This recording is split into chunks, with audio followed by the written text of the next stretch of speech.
welcome to our lecture today, a new lecture on Japan as a security actor, international actor.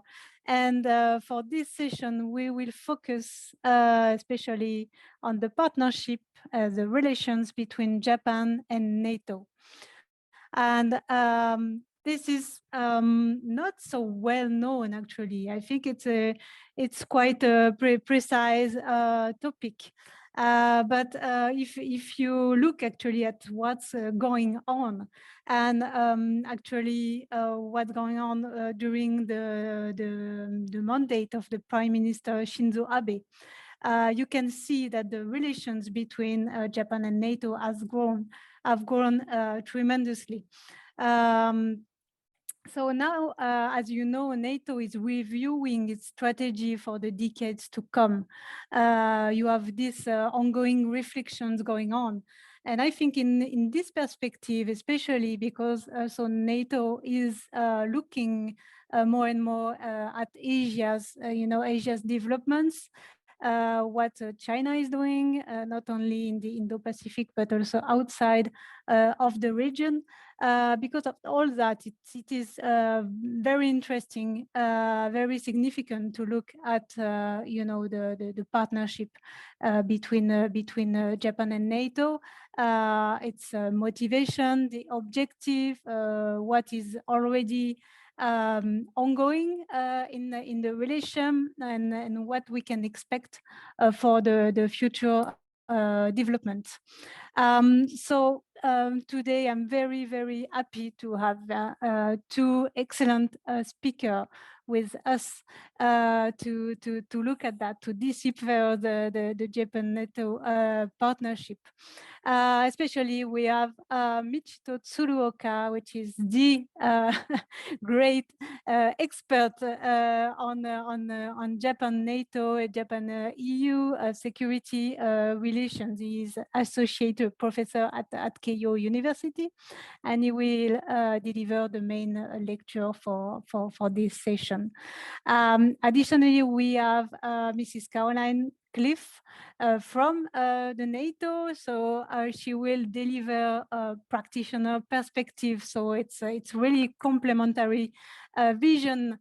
So we are very happy to have her, and she's in charge of the global partnership. So she is really the person to talk to at the political affairs and security policy division at NATO, and she will provide a comment right after Professor Tsuruoka's lecture.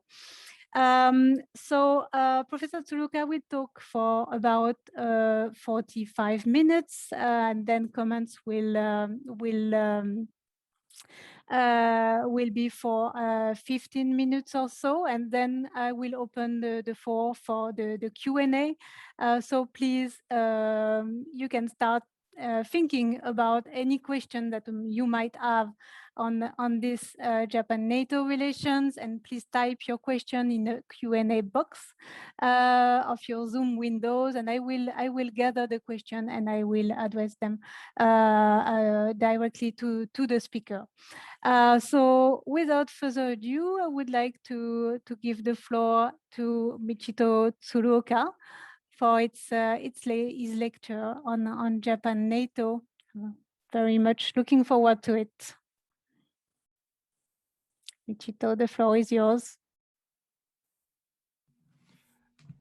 Okay, thank you very much. Thank you very much for the kind introduction, and thank you very much for the invitation. I very much look forward to this and talking to you this morning in Europe and this evening in Japan. The Japan-NATO relations and Japan-NATO cooperation is a topic that I've been working on for now more than 15 years. So from the very beginning, I was in Brussels at the Japanese embassy dealing with NATO. I was there from 2005 to 2008. So it coincided with the very beginning of substantial NATO-Japan cooperation.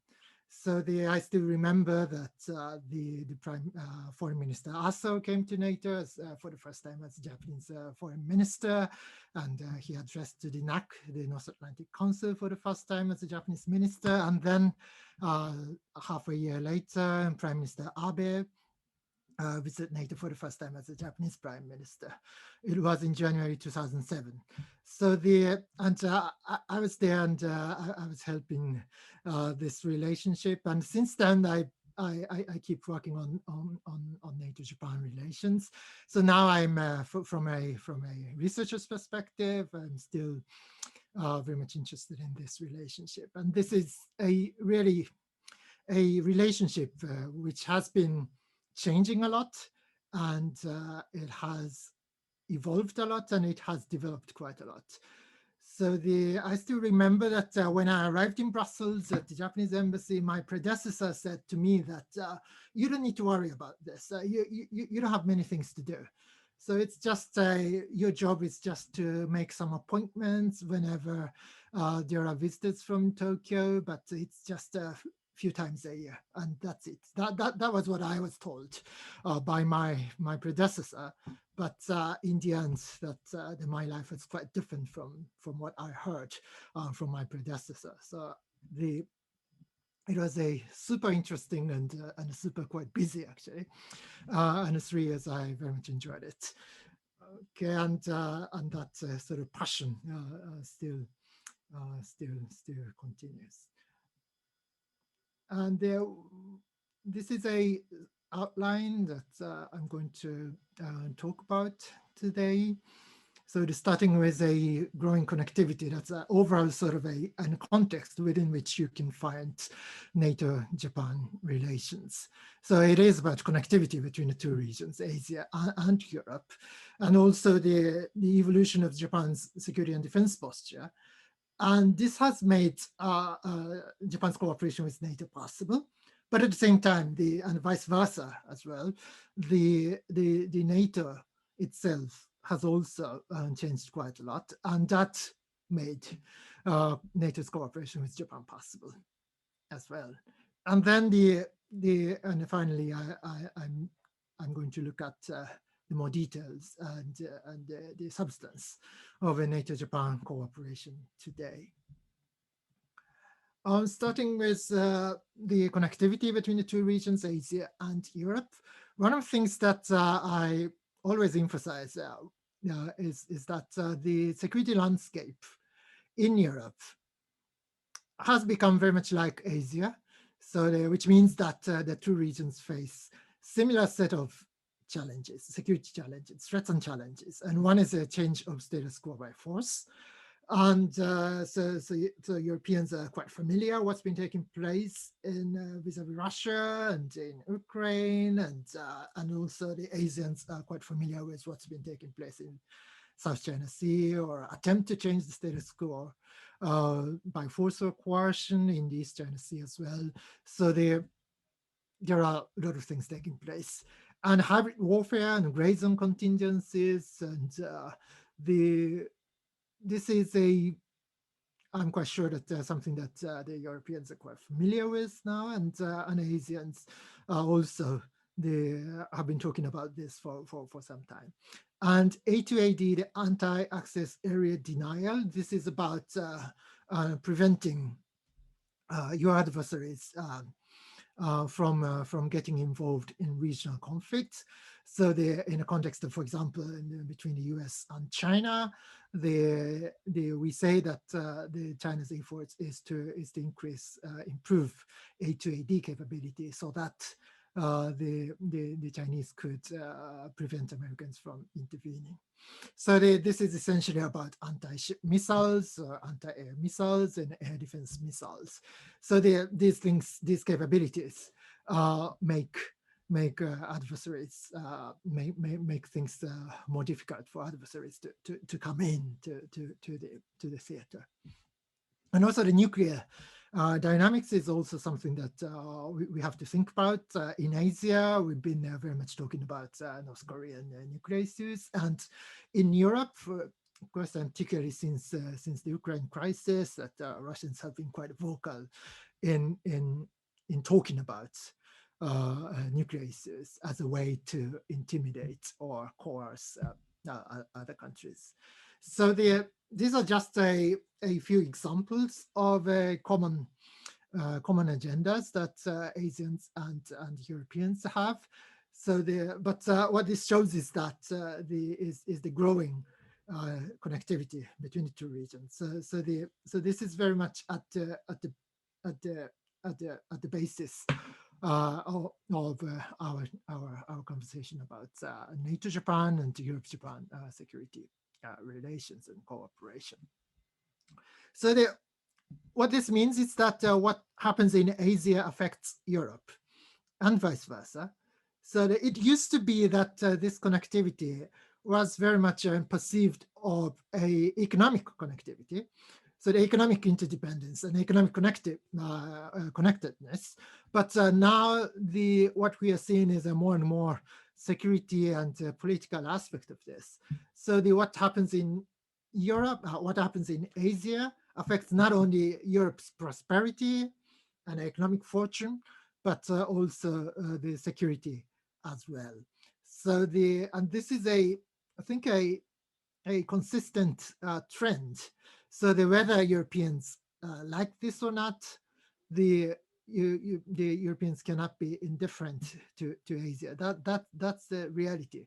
And as far as I see that there is a growing realization about this in Europe, and so this realization has led and some countries pay more attention to Asia, and not just Asia. It's now the buzzword sort of is the Indo-Pacific.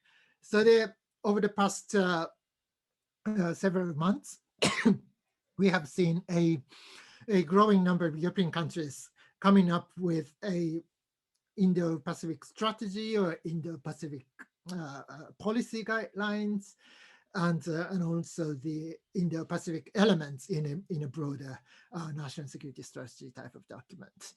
So these are just a few examples of such documents. So and France has I think the longest history of talking about the Indo-Pacific specifically. So the Indo-Pacific defense strategy and more foreign policy oriented and strategy and policy as well, and also a lot of attention was paid to the fact that Germany last September published a policy guidelines on the Indo-Pacific, and also that was followed by the Dutch document, and the UK as well. In the UK's case, it was not a document specifically focused on the Indo-Pacific, but it was a broader document and called Integrated Review. That is a quite comprehensive foreign security and defense policy document, in which the Johnson government championed the idea of the tilt to the Indo-Pacific. The Indo-Pacific tilt is something that and Britain is very much championing in the context of its a broader idea of global Britain. So the importance of which has, of course, increased after Britain left the European Union, and European Union as well. Just last month, nearly 1 month ago, the Council of Ministers adopted a sort of guideline or tasking for the making of the EU strategy for cooperation in the Indo-Pacific. So these developments show that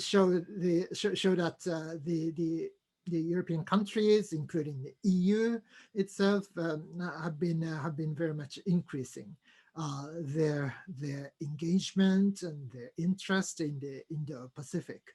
So this is very much used to be very much driven by the growing importance of China to Europe, but the interesting commonalities between these documents is that Europeans are more and more talking about diversifying or rebalancing its rather China-focused approach to Asia. So the diversifying first and foremost the global supply chains. So the pandemic, the COVID-19 pandemic had shown us that it's really not a great idea to depend too much on China. So the diversifying the global supply chain is now one of the most important agendas, not only for Europe but also Japan and the US as well, and also the German document and also the EU document are very much talking about the importance of the ASEAN, the Association of Southeast Asian Nations, so the regional framework.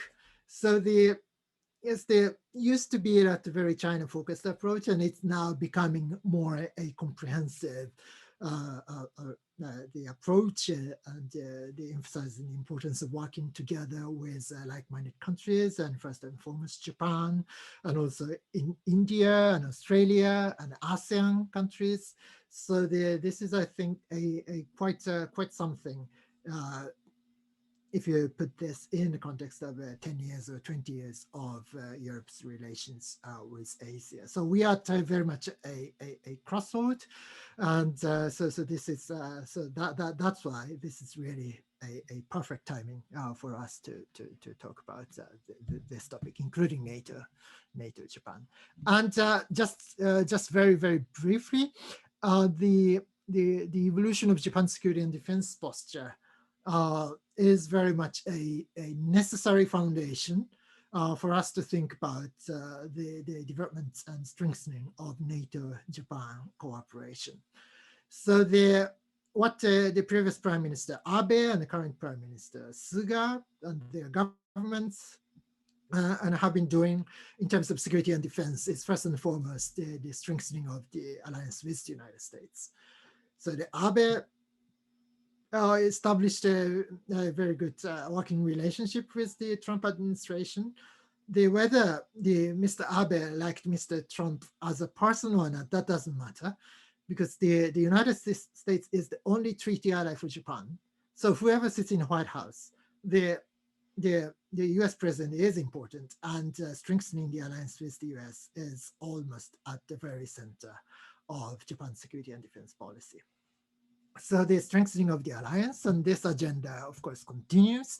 So that was why the Japanese were quite pleased and by the fact that the Prime Minister Suga visited the White House as the first foreign guest after the inauguration of the Biden administration. And domestically, the consolidation of security posture, the consolidation of and making of a new security legislation and peace and security legislation under the Abe government, and that's also about expanding the scope of the activities of self-defense forces, for example, and also that was very much helpful in terms of strengthening the alliance with the United States as well. So deepening defense and military cooperation between the two countries, and that was very much something that particularly the Prime Minister, former Prime Minister Abe, was very much committed to. And reaching out to other partners. So yes, of course, the importance of the alliance with the United States, that's unquestionable. But what the Prime Minister Abe really tried to do was to reach out and going beyond the alliance with the United States. So we reached out first and foremost in the Pacific region.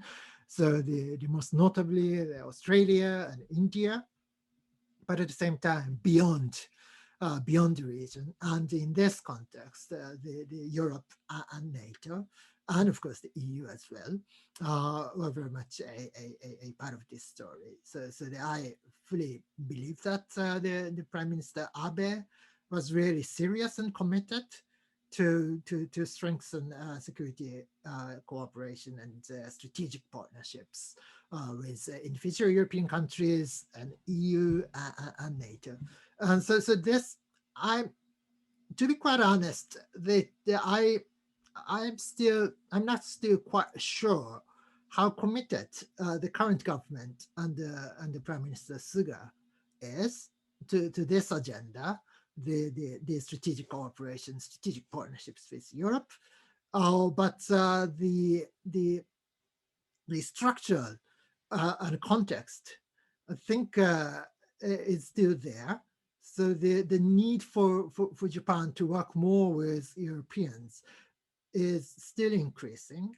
So regardless of who sits in the Prime Minister's office in Tokyo, so when it comes to political leadership from the very heart of the Prime Minister's office, that's one of the questions I'm wondering. But the structure and context continues. That's I think I'm quite sure. Now looking at NATO's partnerships, evolution of NATO's partnerships, the importance of this very much increased in the context of NATO's operations in Afghanistan. So International Security Assistance Force, ISAF. In this context, and actually the non-NATO countries, partner countries and other countries contributed not a small number of troops to the ISAF operation. Compared to the Iraq war, the ISAF, the operation in Afghanistan was more popular in Europe. So all NATO countries were on board. So they sent troops there. But there were not enough troops. And so NATO needed to invite non-NATO countries to contribute forces as well. And first and foremost, partner countries in the context of PFP, the Partnership for Peace, the European countries, and some of which were trying to get NATO membership. So it's quite easy to imagine that for those countries, they contributing troops to NATO was seen as a good way to get closer to the alliance, get closer to the membership. But beyond that, some countries outside the Euro-Atlantic region, like Australia and New Zealand, also contributed troops. And then so the role of an importance and significance and value of the non-NATO troop contributors increased. And then the NATO sort of changed the way in which it called such countries. So I still remember that when I was in Brussels and the first time I was there, at the embassy, I mean, the Japan and other countries were still called contact countries. Contact countries, the terminology contact countries doesn't mean anything because it only means that the countries with which NATO had contact. And not more than that, nothing more than that, and nothing less than that. So all the countries which have ever sent a delegation of senior officials, whoever, to NATO were so to be part of the group of contact countries. But in this operational context in Afghanistan, so the value of countries cooperating with NATO in Afghanistan increased quite a lot. So the name such as partners across the globe was sort of invented in this context. And Japan didn't send troops to Afghanistan, but still very much involved in NATO's operations in Afghanistan, and mainly not mainly, exclusively in the civilian context. But in thinking about looking at the evolution of NATO's partnerships, the role of non-NATO troop contributors, that is of the central importance. So they're particularly pushed by Australia because the Australia was they sent a big number of troops to Afghanistan. So the maximum, I remember that it's 1,500 Australian troops are there, and also they were operating in a very difficult part of the country. So the southern part of Afghanistan, which was much more dangerous than the northern part. So there are more casualties the Australians had to face. So it's quite natural that and such countries like Australia demanded, and quite forcibly, more involvement in NATO's policymaking process, and also more information sharing and intelligence sharing were something that the Australians demanded. And as long as that Australian troops were fighting a counterinsurgency operation in the most difficult part of Afghanistan, it was really difficult for NATO to say no to such Australian requests and demands. So they're one of the sort of formulas, the ways in which NATO accepted and established was a new concept of policy shaping. So the Australians and other troop contributors were very much invited to participate in almost all discussions until the final decision is made.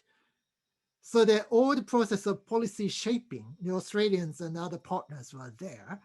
But in terms of safeguarding the integrity of the alliance, so NATO still a sort of demanded that the NATO take decisions only by allies. So, but until that moment, before that moment, then all the options were discussed, and all the practical decisions were made. So, but just as a sort of the formality for NAC to make decision, but the policy shaping and process, I think this I love very much. I love this concept very much, and that sort of addressed Australian and concerns and complaints. And then in this context, at the time, the NATO was very much talking about the comprehensive approach. So the no development without security, and no security without development. So this the idea very much at the center of NATO discussions at that time, and that was where the opportunities for NATO-Japan cooperation was found. So this is something that I'm going to talk about later.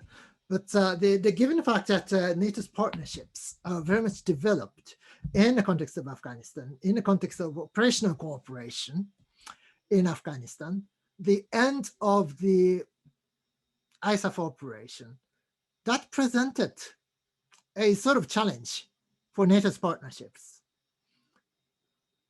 Because by that time, NATO's partnerships were very much based on operational cooperation and troop contribution from partners to NATO-led operations, most notably, of course, Afghanistan ISAF operation. So after the main phase of the Afghan operations had been over, then we sort of in a situation of searching a new purpose of partnerships. And one of the ideas was that now the major operation is over.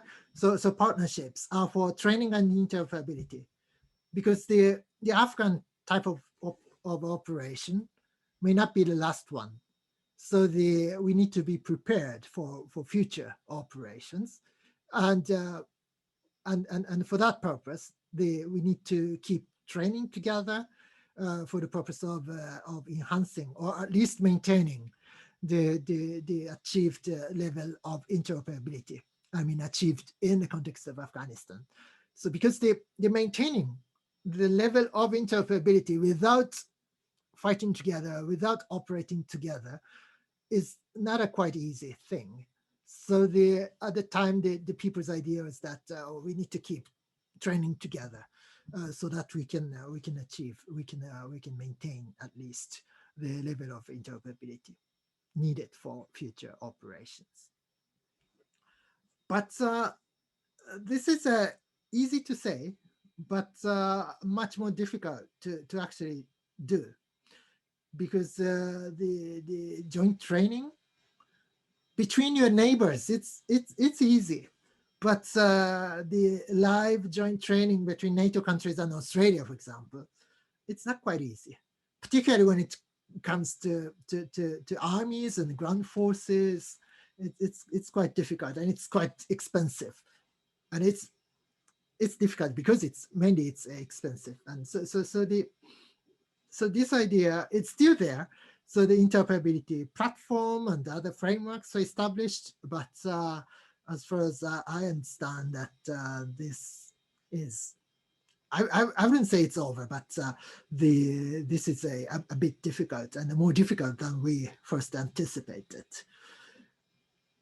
And then now the more, I think, a important element of NATO's partnerships across the globe has to do with global early warning, because of the increasing connectivity that I talked about at the beginning. The NATO needs to understand what's taking place in the world, including, of course, in the Indo-Pacific region, and in the Pacific region, of course, in China and in other parts of the world. So they're talking to partners. It is quite helpful in terms for NATO to maintain its high level of awareness about what's taking place in the world. So I think this sort of a more political and foreign policy on the side of the value partnerships, I think has increased, the importance of which has increased quite a lot.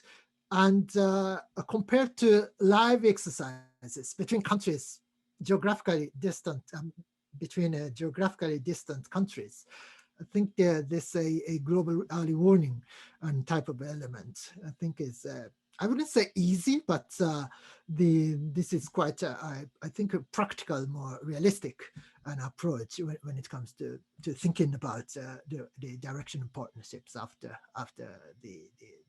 operational cooperation in Afghanistan. And as for early warning and a type of aspect, the one of the most noticeable events in NATO was the NATO leaders meeting. That was actually the 70th anniversary of NATO. So it took place in London in December 2019, and for the first time ever, NATO's the summit declaration mentioned China. So this is a bit, I would say, rather bizarre paragraph for NATO, because it talks a lot about the technologies and 5G. So this is very much part of a Trumpian agenda.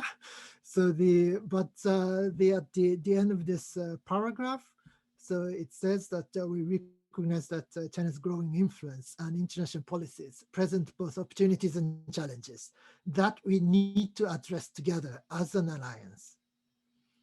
So I believe that there are two elements here: the opportunities and challenges by the rise of China. But for NATO to address together as an alliance, this is mainly about challenges. So because the opportunities, it's not a new thing, because the many NATO countries, including actually the United States, have been taking advantage of opportunities provided by the rise of China for many years. But challenges, it's may not be new thing for some countries, but not to all. So for the first time, the NATO talks about challenges presented by the rise of China, and then this document is also talking about the need to address these challenges together as an alliance. So this is a quite interesting development, and since then, I understand that now it has become more commonplace for NATO countries to talk about China, and not just about China, but also the regional the security challenges and environment in NATO context. So that I very much believe that there are more and more interactions between NATO and partner countries like Japan or Australia, and so this is a quite something for in the context of the evolution of NATO's partnerships. Yes, I briefly touched upon this, Prime Minister Abe's visit to NATO in January 2007. This was this marked start of civilian cooperation in and on Afghanistan. So Japan provided development assistance and development money to various PLTs and provincial reconstruction teams across the country, and also we provided some funding for NATO Trust Fund project on Afghanistan. So I think some of you are wondering what this a marking in this on this picture is, and so this guy sitting far behind is actually me. So I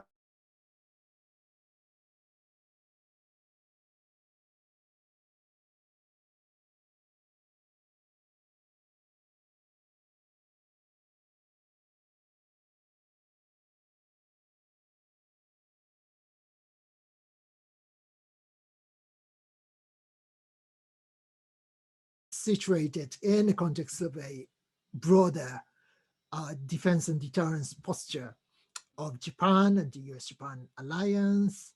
So this US element is important, and this is also related to this the fourth element of interoperability and standardization as well, because without directly talking to NATO, Japan has been using various NATO standardization agreements, STANAGs, through the United States. So in some areas, we have been quite familiar with NATO procedures through the United States. So now the more and more people are getting more aware of the importance of this interoperability and standardization, because NATO as a body conducting operations, it's actually, I wouldn't say new, but putting the period of NATO's operations in the Western Balkans and Afghanistan in a whole history of the alliance, then it's still very and a small part of the NATO's overall history. But NATO for more than 70 years, has been doing more about interoperability between allies and the standardization, the efforts. So interoperability and standardization are very much at the heart of the alliance. And for Japan, Japan has been working with the US for many, many decades. But now we need to think more about cooperating with others as well. So in this context, I would call this element a NATO as a multilateral school for Japan. So mainly on interoperability and standardization, we still can learn a lot. And looking at IPCP, this is not quite inspiring, interesting document.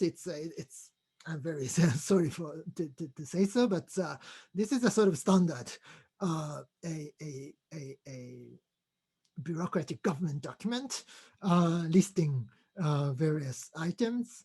And the most importantly, the cyber defense and maritime security are, I think, two of the most important agendas for NATO-Japan cooperation, particularly cyber defense is something that Japan is very much interested in, and NATO has been in the process of strengthening its own cyber capability as well.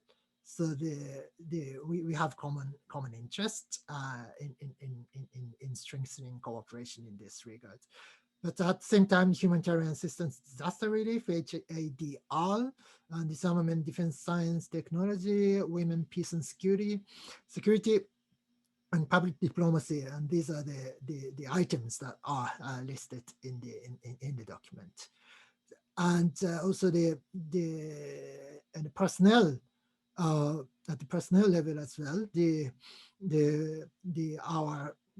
self-defense force has been sending a officer to NATO to work on women, peace and security, and also the NATO MARCOM, which is situated in the UK, and liaison to SHAPE. And so these are more interaction with the military and side of NATO is also a notable new development. So the more and more contact with SHAPE and MARCOM and other elements of NATO's military organization. And the participation in CCD COE, that it's a cyber defense COE situated in Tallinn. It's not a formally part of NATO, but in the context of NATO's various programs, the COEs are located. And so NATO-Japan cooperation per se is developing and quite significant, but looking at the broader context, an important agenda that we have to think about is how we can ensure synergies between NATO-Japan cooperation on one hand and Japan's cooperation with individual European countries and Japan-EU cooperation. So how we could ensure synergies between these various elements of Europe-Japan security and defense ties is quite significant, and particularly because various elements are getting more developed. So the benefits that we could think of by ensuring synergies, I think, is increasing as well. So the Japan-EU Strategic Partnership Agreement, and so this is, I believe that was discussed in the previous session of this the series of lectures, and so I skipped this. But the individual countries and Japan's cooperation with individual European countries, that's also something that I wanted to say at least a few words. So the UK-Japan, there we are doing a 2+2 ministerial meeting, which brings together foreign defense ministers. So we do this in the framework not only with the UK, but also with France, and for the first time virtually with Germany a few weeks ago. But between Japan and the UK, the defense equipment cooperation is also something we're doing. And now the level of interest in Japan is really high on the HMS Queen Elizabeth, the aircraft carrier deployment, carrier strike group deployment to the Indo-Pacific. That is so the carrier strike group is about to leave the UK, and we are supposed to do various and series of joint training and exercises with the carrier strike group, and also between Japan and France. Just a few days ago, we finished the first ever ground troop exercise. The left-hand side picture. This is a picture from that exercise that we finished just a few days ago. So in Kyushu Islands, we did amphibious training involving not just Japanese and French, but also American troops as well. So for the first time, the France participated in a ground training inside Japan. And also there was a maritime naval element of joint training also taking place at the same time in the East China Sea, involving not just three countries, Japan, France, and the US, but also Australian and frigate was also participating. So there's a new development. So and German frigate and Dutch frigate are also coming. So this is a quite interesting year, seeing a series of European military engagement in the Indo-Pacific. May not be under NATO hat, but there are, I think, various things we could think of in terms of doing more NATO-Japan training, joint training. So I think and also it's been taking place, but still very primitive scale and primitive level. But so how we could make things more serious and more substantial, that's what we are now very much thinking of. So in that context as well, if we could ensure synergies between various elements, NATO, Japan, Japan, EU, Japan with individual European countries, UK, France, first and foremost. So this is still I don't have a clear answer, but this is quite an exciting time for us to think about all these issues. So thank you very much. I'll stop here and very much look forward to comments and questions. Thank you very much. Thanks a lot, Michito. I think it was brilliant, brilliant presentation, very comprehensive, and it really allows us to understand the various dimensions of the Japan-NATO partnership. And also, I said I presented you as an expert, but you're not only an expert, you're also a practitioner, as we saw. You're on the picture, right? when the history is is actually evolving. So that's great. Now, if I can ask Caroline Cliff to set up a camera on and provide a comment. Hello. Yes. Hi. Can you hear me? All right. Everything okay? Yeah. So yeah, Caroline, can you now give us your perspective from the NATO side and from the practitioner on this? Well, thank you. First of all, thank you, Céline. Thank you for the introduction. And I'd like to also thank Michito and very much endorse your comments, Céline, on the very fascinating and comprehensive presentation that Michito gave. And Michito, I think maybe we should swap places. You have a lot of expertise and very much appreciated what you said about the relationship between Japan and NATO, how it's evolved over the years, also what some of the challenges are for the cooperation going forward. And I think you draw out very well some of the possible implications for the cooperation, and you mentioned this importance of synergies.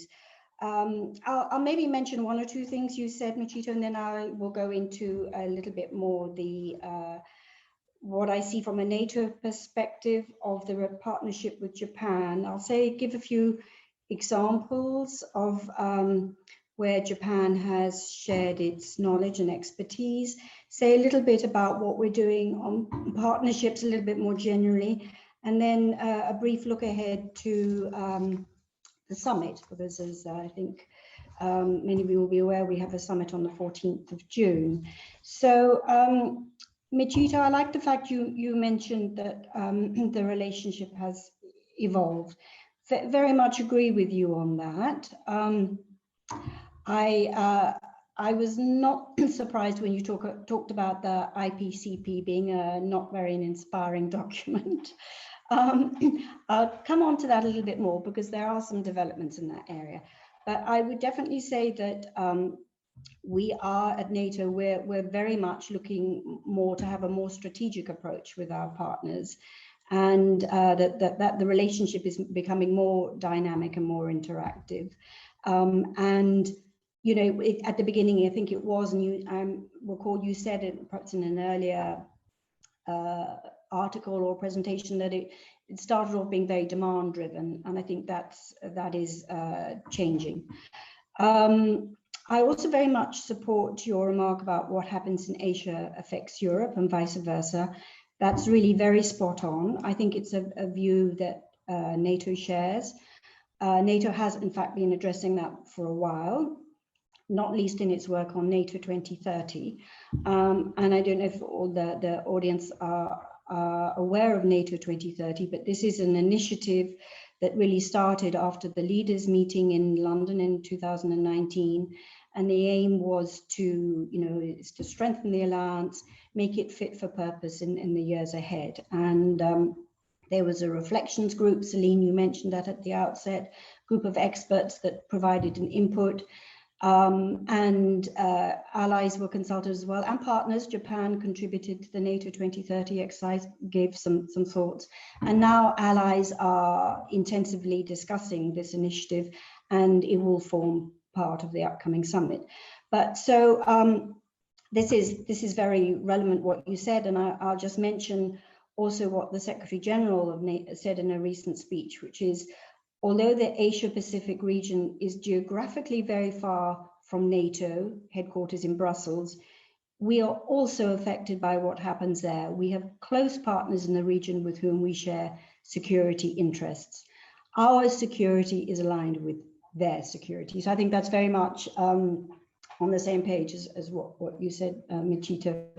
I would just maybe say one thing that you mentioned at the beginning, that when you were talking about the policies of countries being used to be China focused, but now a more comprehensive approach. I mean, I think that's right that it is more comprehensive, but I think essentially the China element is still very, very strong. I think that China is really what it drives and motivates the discussions on the region and shared concerns and challenges in the region. There might be some, as I go through, there might be some other points to pick up on what you said, Michito, but I just want to say a little bit now about NATO's perspective of the partnership with Japan. And to set the context, just because I don't know if the students and everyone else is aware, that NATO actually has a network of more than 40 partner countries from around the world with whom we work. So ranging from Mongolia to Colombia. I don't think many people know that we have a partner in Latin America. So we have 4 in the Asia Pacific. Obviously, we're talking today about Japan, but we have Australia, New Zealand, Republic of Korea as well. And they come to NATO to share their expertise and also to gain insight from the wider network. And at this point, I think it's important to say, because it does come up quite a bit, and the Secretary General himself says this regularly, that NATO is not seeking to be a global organization. We are a regional organization, but we're seeking to be an organization with global connections, because the challenges we face today are global ones. So, as you said, Michito, partnerships with our Asia-Pacific partners started with the operational cooperation, so largely Afghanistan, and then they evolved to more political cooperation. And then that was, work on DPRK, maritime security, Russia, China, and then more and more becoming discussions on China. And in that, we began to focus on how to do more with our like-minded partners in the region. You said, and I want to also mention again, and I agree with you, that we say Japan is the longest standing partner across the globe and is a natural partner to NATO. No, so these, they may be catchphrases, but in our view, they are rooted in reality.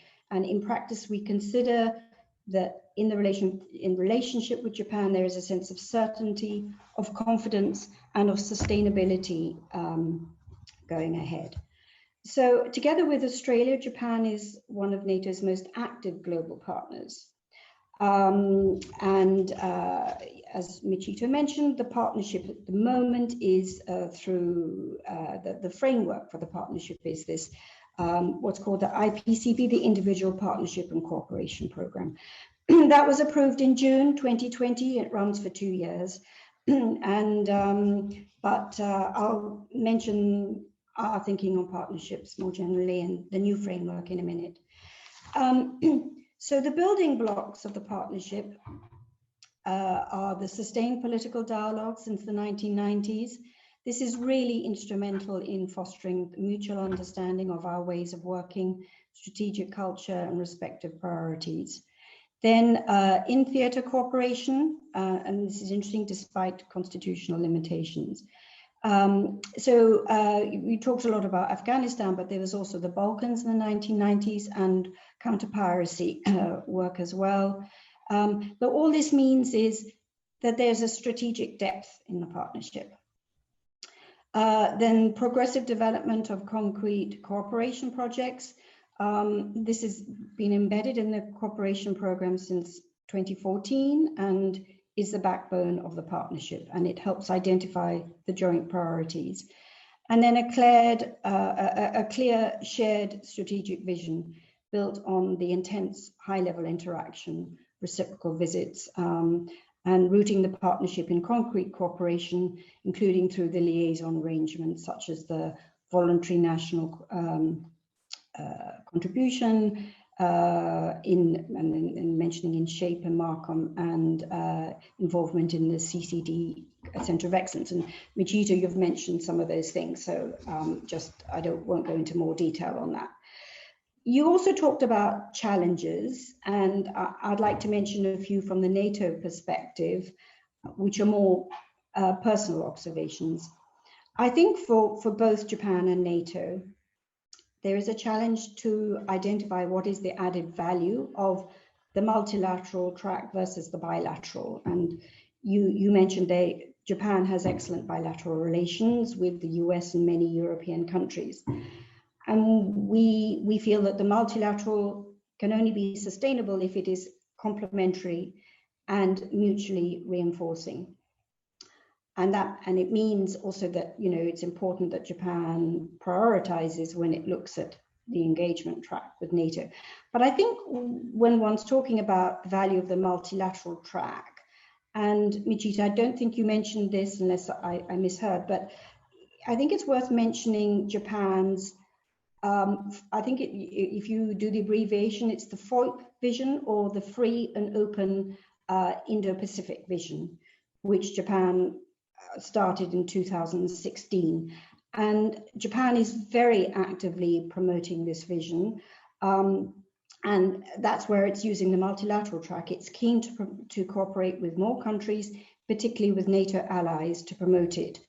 And the way we understand it is that Japan is keen to bind partners to their viewpoint, and it's on one of their key challenges, which is the rise of China. And that's obviously,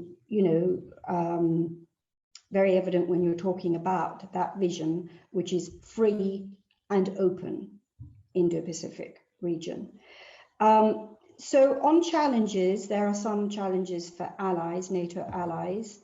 I think NATO allies need to think harder in terms of the links between collective defense, which is their more instinct, and the cooperative security. Japan is a very valid interlocutor to handle the global threats requiring a global response. And this shows also that the Euro-Atlantic and Asia-Pacific are interconnected. And again, you made that point, Michito, about the importance of connectivity. But I think that there are also structural limits to NATO's role in the Asia-Pacific, because we can only really have bilateral relationships. We can't have a regional involvement. There's a key difference with the European Union in terms of the scope of involvement. And I think as a result, we have a limited number of partners. So I mentioned we have 4, but we don't have, there's some key players such as, for example, Indonesia in the region. We don't have anything with ASEAN, and we have dialogue with India, but not a partnership.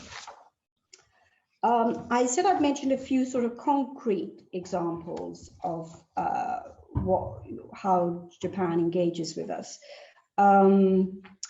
Michito, you mentioned Japan. I mean, Japan is active in contributing to discussions in NATO on security challenges. They attended the foreign ministers meeting in Brussels in December last year with the other partners from the region. That was for the first time they attended a foreign ministers meeting, and I think that was a very positive development.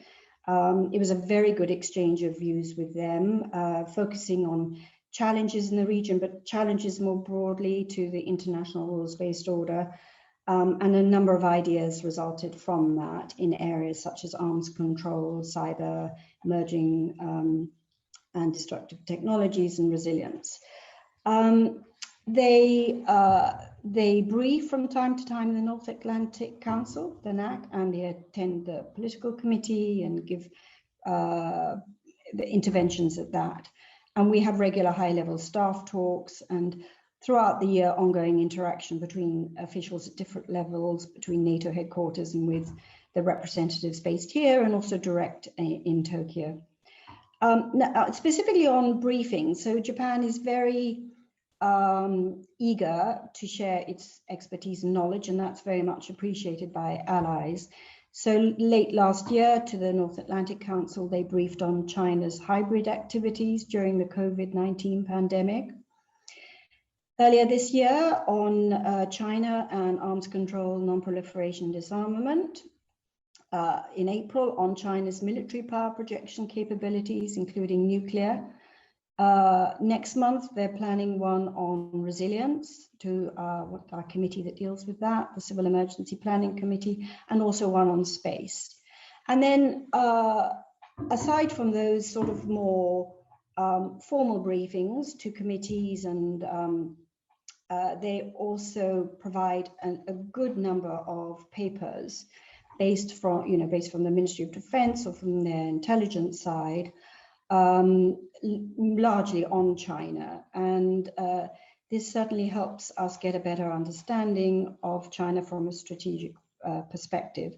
And all this shows how strong the engagement is, and that it's, there's a lot of concrete aspects to it. I said at the beginning that because I was obviously struck by your reference to the IPCP, so that's the existing partnership document, not being inspiring. So you challenged me there, Michito. So basically, starting back at the end of 2019, responding to the direction from allies and comments who want to make our partnerships more strategic, more coherent, and more effective. So NATO has proposed a new framework for the development and management of and implementation of partnerships. It started, as I said, towards the end of 2019. Work continued on it last year in 2020, but has really picked up this year. And there have been very numerous consultations with the partners, with allies, but we are now proposing to transition all partners to a new type of program, which is based on the individual country. And it will be a more tailored program. So it will bring together all aspects of NATO's cooperation with a partner into a single process. And this will be regularly updated and refined. What it will do is it will provide allies and the partner with a clear overview of the cooperation, but at the same time allowing for continued tailoring of cooperation to the unique relationship that each partner has with NATO. It will be a detailed framework. It will have strategic objectives, goals, implementation plan with activities, midterm assessment, and end of cycle assessment. Now, allies and partners are already receiving a lot of these outputs, but at the moment they're scattered through various documents. The new process will provide the same outputs as the current, but it will be in a more coherent format. And ultimately, our objective is that this approach to organizing our cooperation with the partners should result in partnerships being more coherent, more efficient and more strategic. And I think this is really what allies want. We're all very supportive of, and it also builds on what you said, Michito, too. So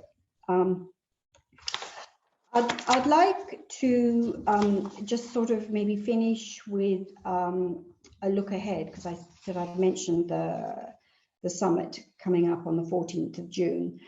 Again, coming back to you, Michito, I liked what you said about the growing connectivity between Asia and Europe and the implications for the Indo-Pacific region. So from the NATO's perspective, our relations with Japan and our Asia-Pacific partners are increasingly an important topic of interest. Now, I mentioned the Secretary General's vision for NATO 2030, and I think that's part of that.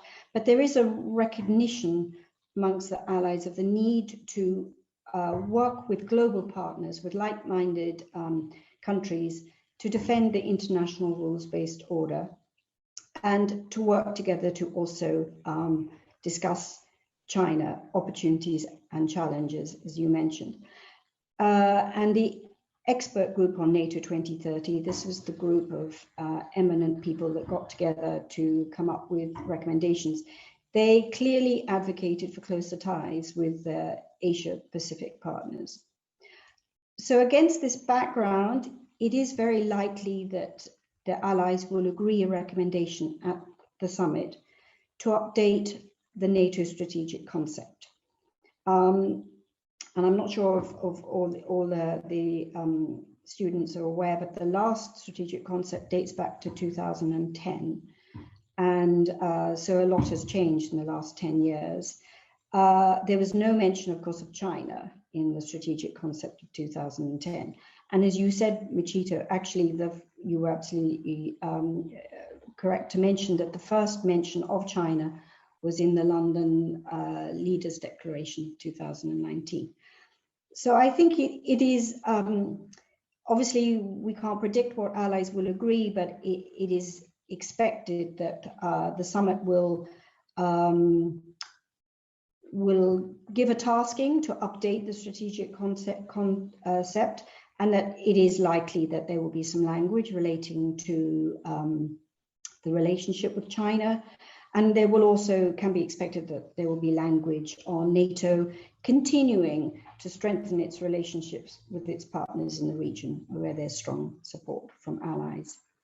And then I just wanted to finish, because I want to leave you, make sure there's time for questions. And I'll just see if there's anything else I wanted to say about what Michito said.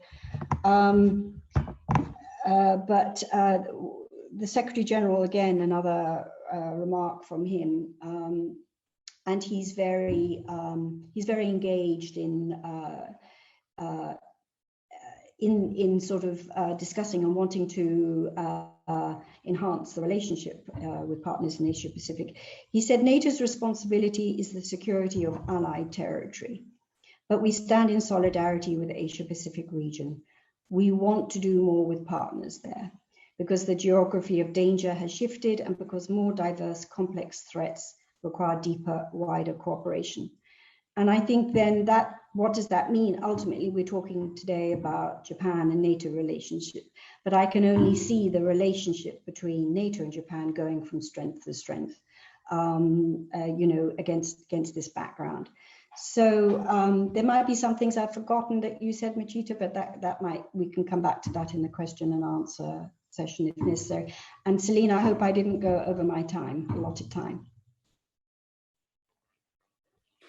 Thanks a lot, Caroline. I found it really, really useful, very precious to have your views, because you really gave us some idea of how concretely things, are going. So we can really figure out what's going on on a daily basis in the relations. And also thank you for the very updated information that you are providing regarding the strategic partnership. We have already a number of very, very good questions, so I will directly jump into the Q&A session. and start by asking a first question to you, Caroline, but maybe Michito, you can also jump in. We talked a lot, of course, about the geostrategic context in Asia and how it affects also NATO as a whole, and also the growing concern regarding the rise of China and the various challenges for NATO. But Caroline, you also highlighted the limitation, the structural limitation about how the alliance can engage in the region. So one question is, how could NATO best engage with the Asia-Pacific region in a responsible way without antagonizing China? So you take that question in the way you prefer, and maybe one follow-up question is that you said that NATO and India has only a dialogue now going on. There is no full-fledged partnership. So why is that? Is that because a partnership would raise too much or create too much tensions in the region?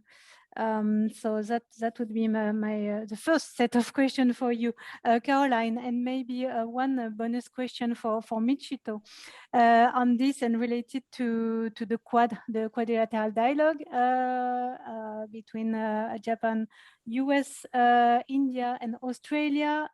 China call it the Asian NATO. Of course, it's not the Asian NATO. It's not an alliance yet. But what is your take on that, Michito? Would you see any possibility for the Quad to evolve into a kind of Asian NATO in the future, or do you think it would be desirable or not? So I will go on and ask for another bunch of questions, because we have only 10 or so minutes left. So I'm doing my best to gather all them. So we have lots of questions from Maike Verbruggen, who is a teaching assistant for this course, and so she's very interested on this topic, and she's asking a question about the standards setting process in NATO, the STANAG, and how does it affect the Japanese weapon design. If there is any influence, do you see Japan having a kind of active voice in this process, or Japan is mostly a passive adopter regarding this kind of standard? And more generally, how much influence does the NATO have on Japan's military organizations, culture? If you look at, education, joint mission, and so on, Michito, how would you assess this influence from NATO? And would you see kind of differences from the NATO influence and the US influence on Japan? Following on Maike's questions, looking at the Japanese side, is the Japanese strategy toward the engagement with NATO more driven by the MOD, the Ministry of Defense, or the Ministry of Foreign Affairs? And especially Maike is wondering if you see the partnership with NATO more driven by diplomatic and strategic issues and concern, or more technological, operational consideration. And regarding the maybe the technological side, we have a lot of discussion these days regarding critical technology, disruptive technology, and all this security related impact. So is it a kind of a priority for the dialogue between NATO and Japan right now? And also, what about the space cooperation? We briefly mentioned that, but do you see it as a priority? Is it going to expand in the future? So this is the first bunch of questions. You have already a lot of on your plate, and I will come back for another one if time allows. So who wants to? Caroline, you want to start? That's fine, thanks. Yes, there are a lot of questions. So I think the first one was how best to engage, how NATO to engage without antagonizing China. So I think I'd say at the outset that we certainly don't want to antagonize China. And the Secretary General has been very clear in saying that we don't regard China as an adversary. And we want to continue to engage with China. And we have a lot of engagement between the NATO staff and China. Most recently, the Secretary General met the Chinese ambassador on the 16th of April. So that I want to say at the outset. But I think how can we best work with our partners? So obviously, there's a lot we can do on the political front, which we've already mentioned a lot in terms of sharing experiences, getting a better understanding, using the knowledge that the partners have in the region and having a better understanding of how they see the challenges in the region. And I don't think that is antagonistic at all. That's just a fairly a natural dynamic. The challenges these days are many global challenges that we need to work on with many countries around the world. And we want to also work with China on global challenges such as climate change, health-related issues, Afghanistan, arms control, and so forth. So I think there's a lot of work that can be done there. Probably what would be a little bit more difficult would be if, let's say, there were to be, I don't know, exercises in the region with NATO flags. Okay, that would be going in possibly, you know, in a different area. That's not something that's being talked about at all. We want to continue to do joint exercises, but a lot of these can be in the context of cyber. They can be with the allies. And actually, you know, what I would like to just meant to mention earlier, because Michito, you talked about synergies, how to work on synergies between the bilateral and the multilateral. And, you know, for example, there is Japan has a naval exercise at the moment with France and the US in the region. That is a trilateral, 3 countries coming together. It's not NATO at all, but of course NATO would look to those countries to share their experiences with NATO as a way of maximizing synergies. So I hope that answers the first question. On India, well, I think that there's a lot of interest in the dialogue with India, and the Secretary General was a key speaker at the recent Raisina dialogue that India hosts every year. Took place, I think, in April.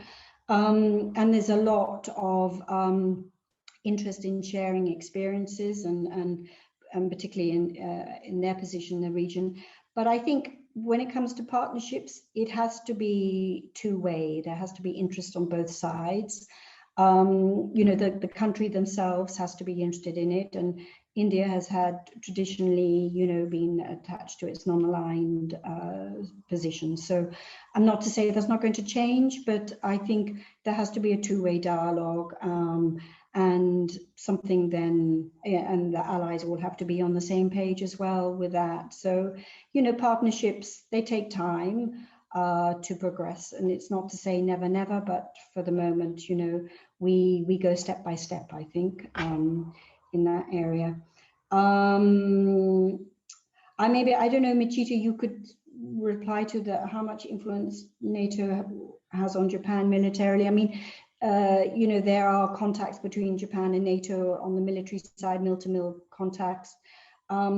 I don't know if the relationship, if more driven by the Ministry of Defense or by the Ministry of Foreign Affairs. I think probably equally interested for different reasons. But Michito, you might have more to say on that. And I think there was a question about, is the relationship more diplomatic or strategic, or is there also a relationship on more the operational and technical side. I think there is a lot of Japan is contributing a lot on with its technical knowledge. I mean, for example, its policy, it operates on foreign direct investment.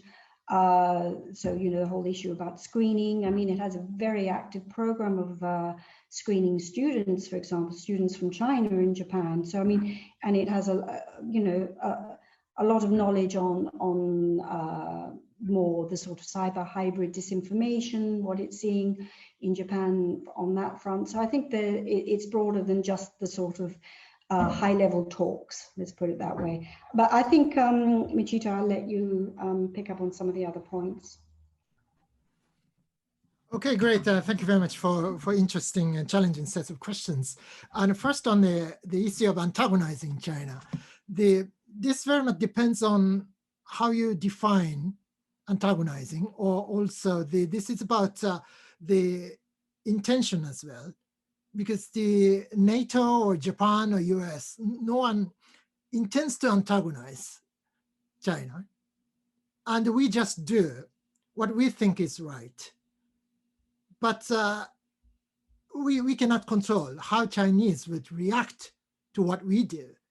So we never intend to antagonize or provoke China, but there are various things we have been doing, and to some of which Chinese reactions are being quite harsh. So for example, the Japan, France, US exercise that just we finished a few days ago, we didn't say anything about China in that context, but there was a sort of a tacit strategic message to Beijing, and Beijing was very much closely following the exercise, and the Beijing's reaction was not quite good. So but we didn't intend to provoke Chinese, and it's just within the confine of what is okay to do and what is allowed to do under international law and the domestic legislation as well. So, for example, the sailing through the South China Sea as well, it's all what is allowed under the international law. But seen from China, it looks provocative, but we never intend to provoke Chinese by just sailing through the South China Sea. So we need to be very cautious about this sort of question, because it's very much about intention. So that's sort of my response to that. And Quad, I don't think it's, even in a long time, I don't think, at least in the foreseeable future, I don't think it's going to be like ASEAN NATO. And the biggest reason, there are two reasons. And one is that we need to respect India's tradition of autonomy, strategic autonomy. So now Europeans are very much talking about that, but Indians have a longer history of talking about strategic autonomy. So we need to respect that. And also taking into account the fact that India withdrew from RCEP, the Regional Free Trade Agreement. So India was not prepared to join that. So that also tells something about India's the limits of alignment with Western powers, including Japan. And also I wanted to emphasize the fact that the Quad is not just about security and defense. This is also quite important, because for the first time, the Quad leaders met virtually some time ago. And then they talked a lot about the vaccine and technology and even climate change. And we established a number of working groups within the context of Quad. So I would say that Quad is already more than just a NATO type of framework. Of course, in the security and defense, it's much below the level of NATO, but in terms of the scope of various items that we deal with in the framework, then it's much broader and more comprehensive.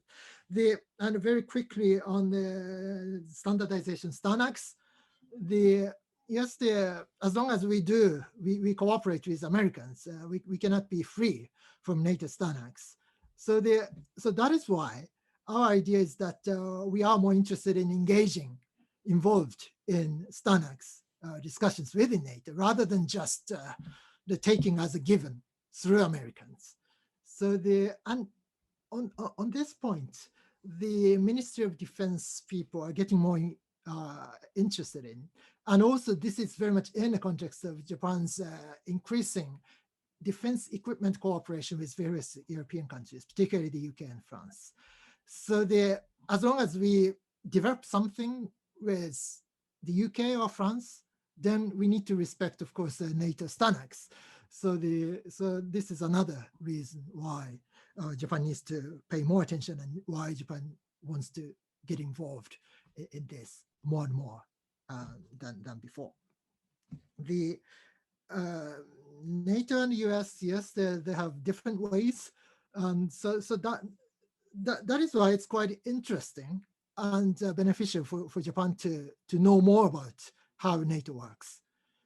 Because the US-Japan context, it's a 100% bilateral world. And but NATO is quite different. So when we see Americans in NATO, and their way of doing business is very different from Americans dealing with the US-Japan alliance. So the two different kinds of Americans, I would say. So it's quite interesting, and also the related to that, the Japan every year sends a student to the senior course of the NATO Defense College in Rome, and they say that those Japanese students always say that this is really new and really refreshing, because they have, many of them have experience of working with Americans in a bilateral context, but NATO Defense College, the multilateral context is really different. So of course, even if you go to American war colleges, there are many international other non-Americans, but still it's American-centered organization, and the way in which they work, it's very much American, but NATO, the truly multilateral context is quite different. So it's sort of a eye-opening for those students, and that's I think really a great point about working with NATO. And finally, on the MOD and the MOFA balance, I would say that it used to be very much a foreign ministry driven process. 10 years ago, 15 years ago, it was very much a foreign ministry driven process, and it was really difficult for the foreign ministry to get MOD on board, to be quite frank. And the biggest reason for that was that the MOD was quite reluctant to work with NATO, because they didn't want to send troops to Afghanistan, to be quite frank.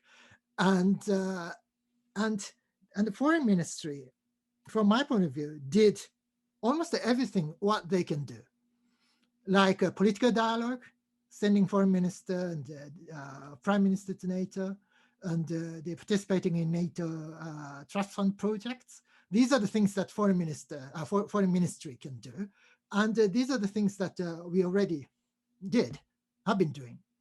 And now a new area and sort of frontiers for NATO-Japan cooperation are very much MOD-related business, like standardization things and armament cooperation and joint exercises, and cyber as well.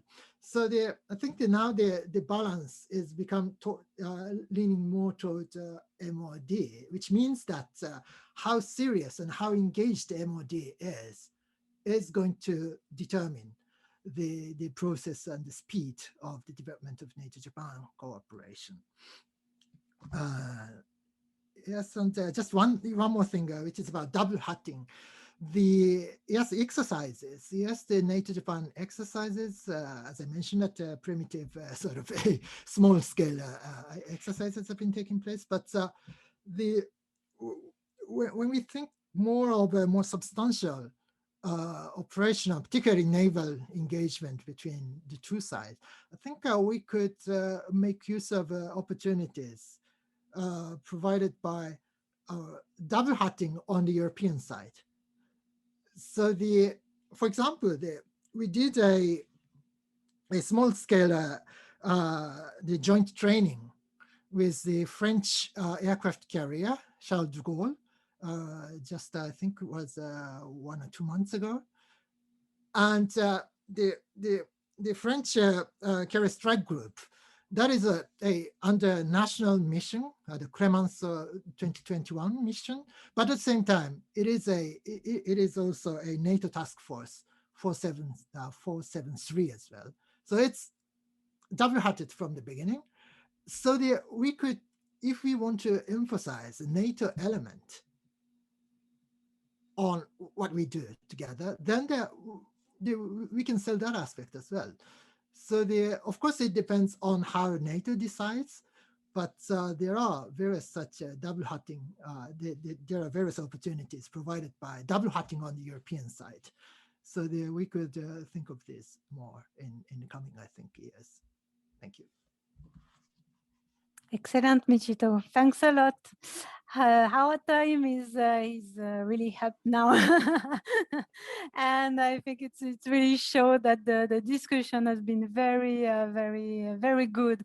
Fascinating to have the two views, the two perspectives on the Japan NATO, and I think everybody now is convinced that there is much more to wait and to expect from the relations. So we are looking forward to the next summit and the next development in the relations. So I would like to thank very much our two great speakers today, Michito Tsuruoka and Caroline Cliff. And as a very short kind of an advertisement for our next lecture, please join us this Thursday for the last lecture of our series on Japan's evolving role in global and regional security. And this time we will look at multilateralism and the multilateral setting. So how Japan is engaging with the UN and what role it plays within the G7, G20 summit and much more. So stay tuned, and I hope we'll see you on Thursday. And thanks a lot again for today's very rich and fruitful discussion. Have a good day and a good evening in Japan. Bye-bye. Thank you. Thank you. Bye.